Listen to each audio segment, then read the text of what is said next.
If you was gonna make one change to your diet, I would probably start with adding this food to it because it offers unique benefits. Right? This was actually one of the one of the top 5 foods I was eating when I went on my path to getting my health right. Losing all the weight that I lost, reversing my high blood pressure naturally, starting from 170s over 100s, lowering my cholesterol, which I had been suffering from since I was 19 years old before I even gained any weight.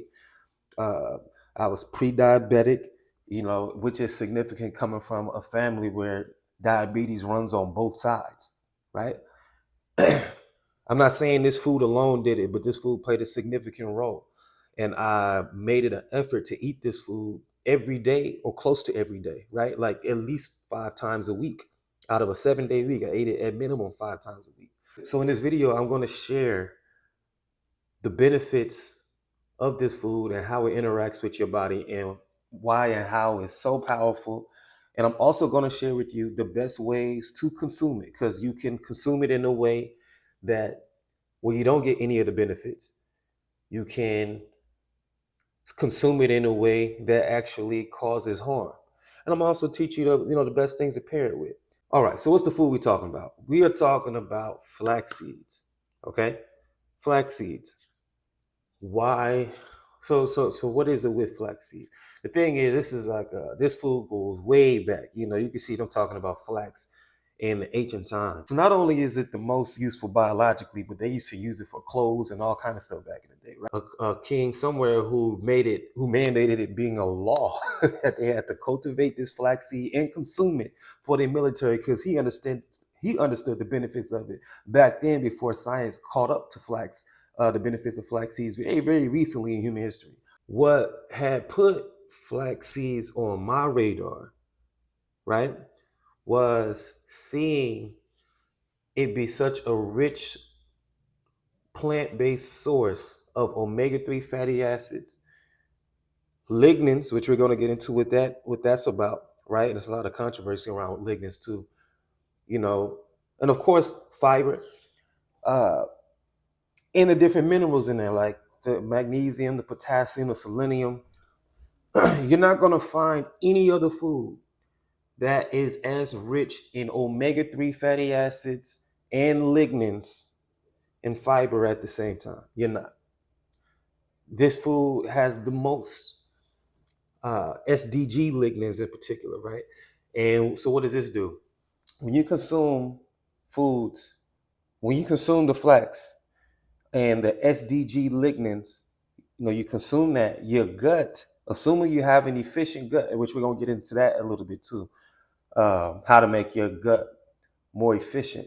But either way, whether you have good gut health or not, it still does this. But if you have good gut health, it does it even better. And if you don't have good gut health, don't be discouraged because I didn't have good gut health, and it still gave me these benefits enough to where now it played a major role in me reversing my gut health. Okay, so these SDG lignans, your gut will convert that into what's called enterodiol and enterolactone. Why is this important? Okay, you're familiar with vitamin C, I'm sure, and probably vitamin E. And vitamin C and vitamin E are antioxidants. Okay, antioxidants are very, very, very important because as oxidative stress, that's what causes us to age and get sick and things like that. You want antioxidative ingredients, doing a thing in your body so that we could combat these things. Well, the enterolactones and enterodiols that ultimately come from the lignans is much more efficient at the antioxidant process than vitamin C. It's more efficient. Now, by the way, flax has more than there's no other food on planet Earth that flax doesn't have 10 times more lignans in it. And for some foods, it's up to 100 times more. So you have 10 to 100 times more of these SDG lignans in the flax. And these lignans are much more efficient at their antioxidative processes than vitamin C and vitamin E.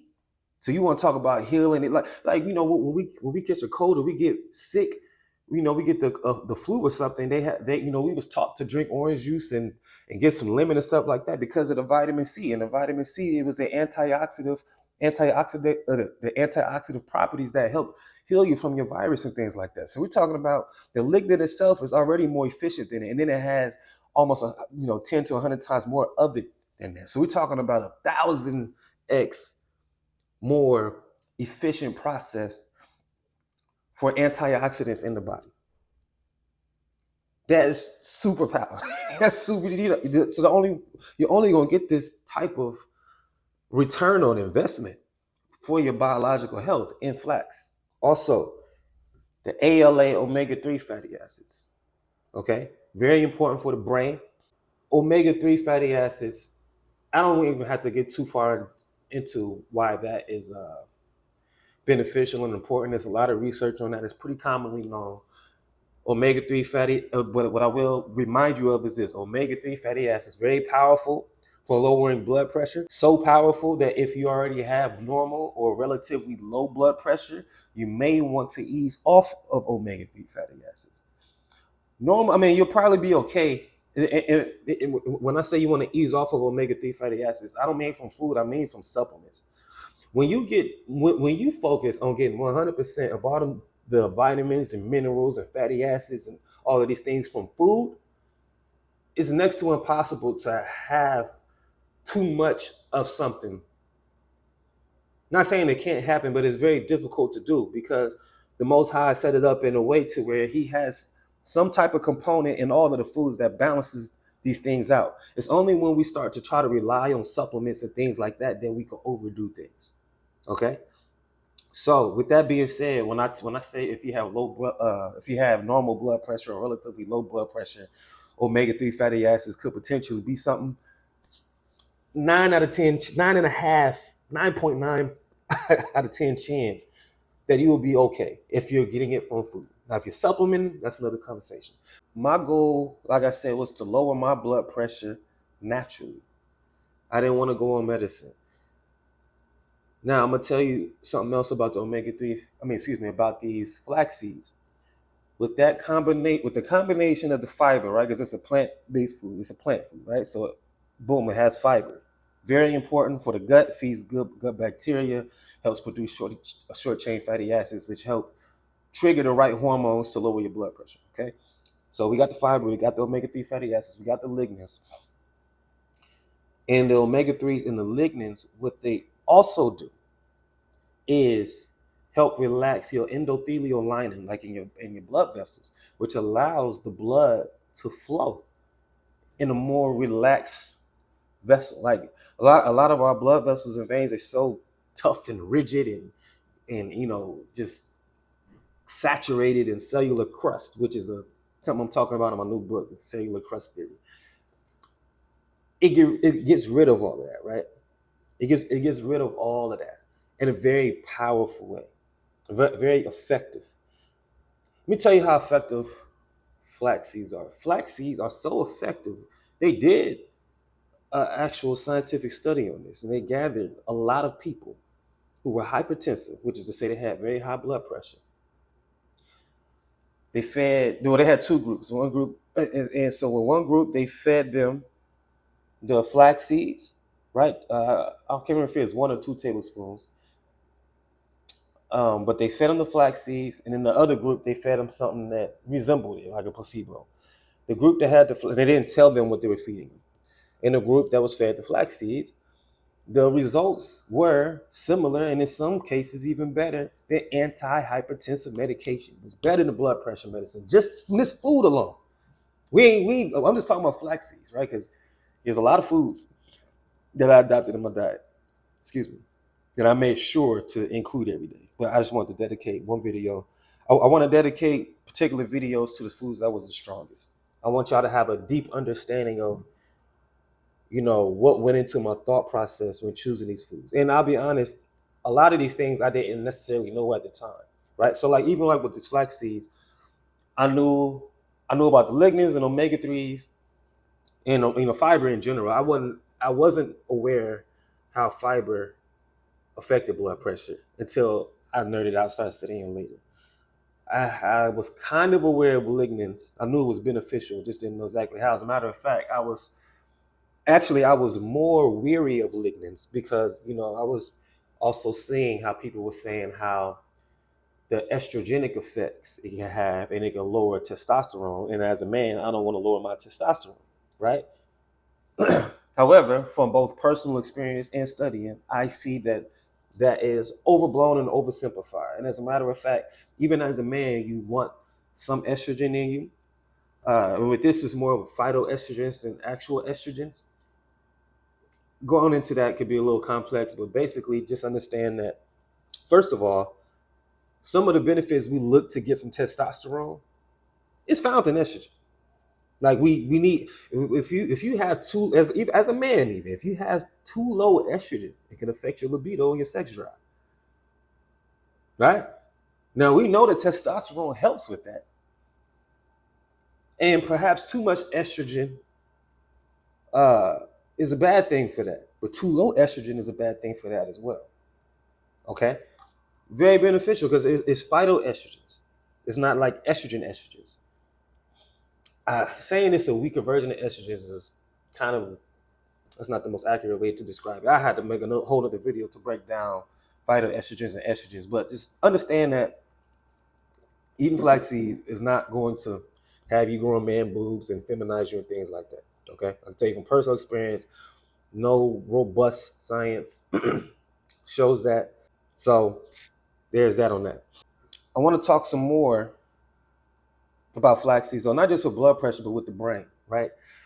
And because here's the thing, look, I could break down all of this science to you and the benefits of flax seeds and how it's going to help you and all of that.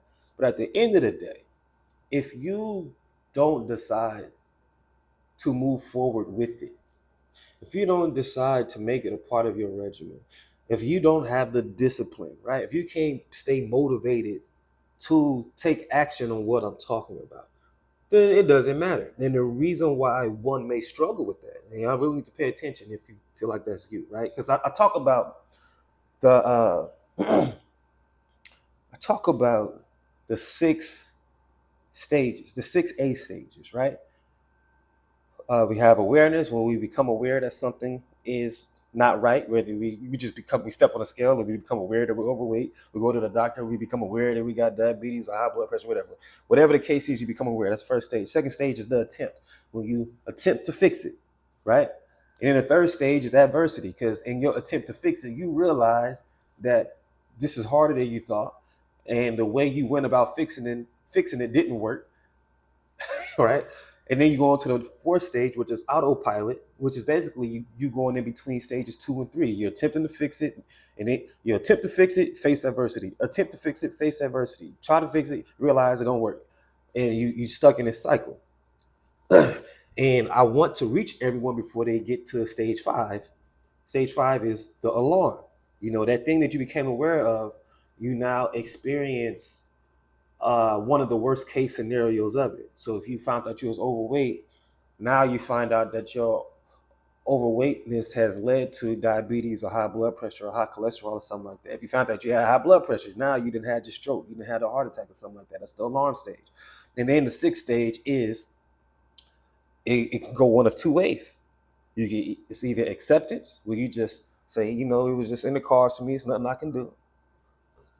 Or there's the awakening, right?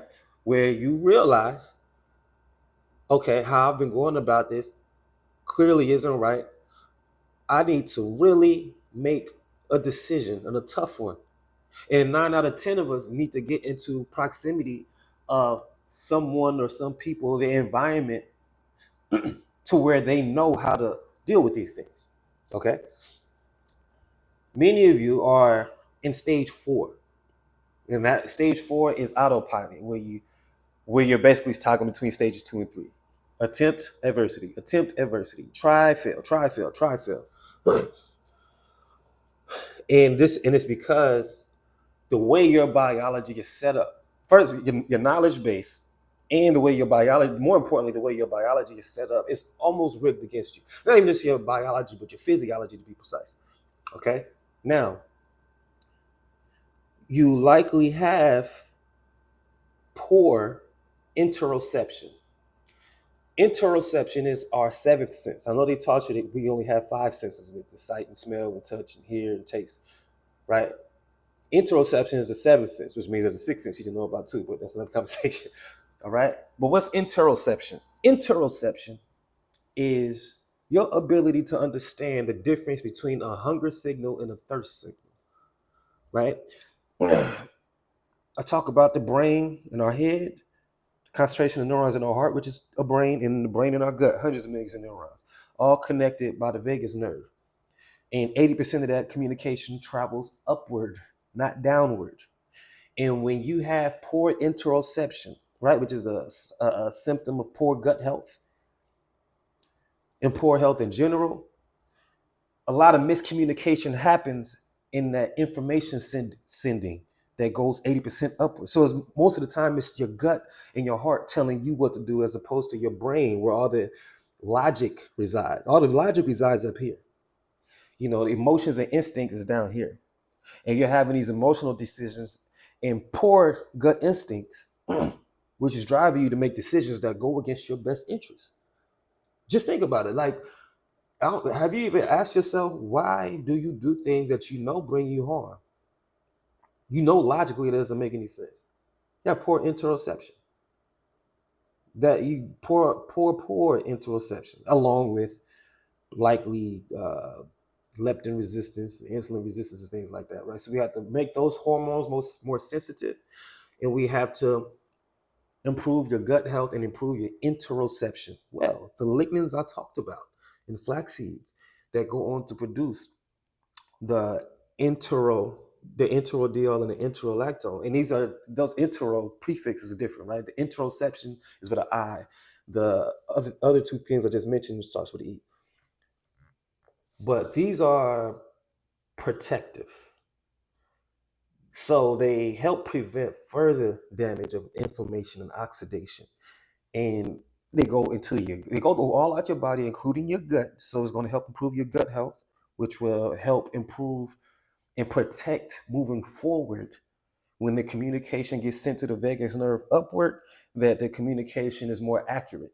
And it also passed the blood-brain barrier, and it has the same benefits for the brain as far as protecting the brain from future damage, from future oxidation, right? So now this empowers us to make better instinctual, emotional, and logical decisions. Especially at the very least, it maybe I shouldn't say that, but what I will say is it prevents us from making worse decisions down the line. You know, as we get older, we get more wise, we gather more knowledge, but we don't always act on that knowledge in the most intelligent way, right? Because if we did, we would all be rich and fit. And many of us are sick and poor. You know, it's just the facts of it, all of us, you know what I'm saying? In one way or another. But this will help prevent any future decline and even in some cases improve it. And then there's other foods that help improve it even more, and even more exercises and things like that. But that's a whole nother video. um, Also, lastly, I just want to point out, bringing it back to kind of blood pressure a little bit, is omega-3s. If I didn't mention this already, omega-3s and the lignans help produce nitric oxide. I think I mentioned that already. That's what helps relax blood vessels. How do we? So now you understand. You're probably sold on flax by now. If not, then whatever. But how do we go about eating it? So first of all, when you go get flax seeds from the store, they have it's two ways. You can either get it with the seed, is like still the seeds, and then they got it where it's already grounded up. Now, when it's still the seeds, the problem is all of those benefits I told you about, all those nutrients, it's all inside that seed. And when you eat them, it's still inside the seed. And then when you move your bowels, you move it all out into the toilet. Your body never got any of those benefits. It just stays in the seeds and comes right about you. So then one may think, okay, well, I just get the grounded one. That's the second best choice.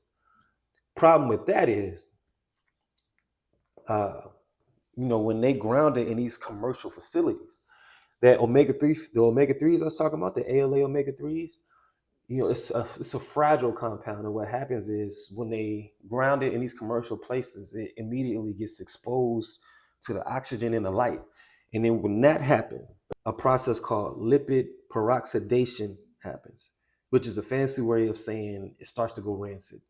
And when that happens, all those gut benefits we just talked about, it defeats the purpose.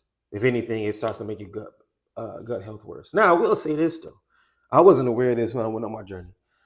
I was buying them grounded, and I still buy them grounded today. I'm not gonna lie to you, but I do feel responsible and compelled to tell you the best way to go about it. The best way to go about it is to buy them whole. Get the whole seeds. Purchase like a food processor or whatever, and ground it up at home yourself. When you do it that way, you can assure you're gonna get all the benefits that I talked about. Personally, I would have anywhere from 1 to 3 tablespoons a day, 5 to 7 days a week. Okay. Another thing about flaxseed is it doesn't really have a taste. So I would eat it with my oatmeal, or I would throw it in my smoothies. That's typically how I eat mine. You can't really taste it. So it's a very easy food, powerful food to add to get all kind of biological, physiological, and psychological benefits to ultimately help you for many of you, create the inertia you need to turn the momentum around and get it more so going in your favor. You understand what I'm saying? Uh, I may have missed some things, but I think I got the most important points out for this video. I'll check you on the next one. Peace.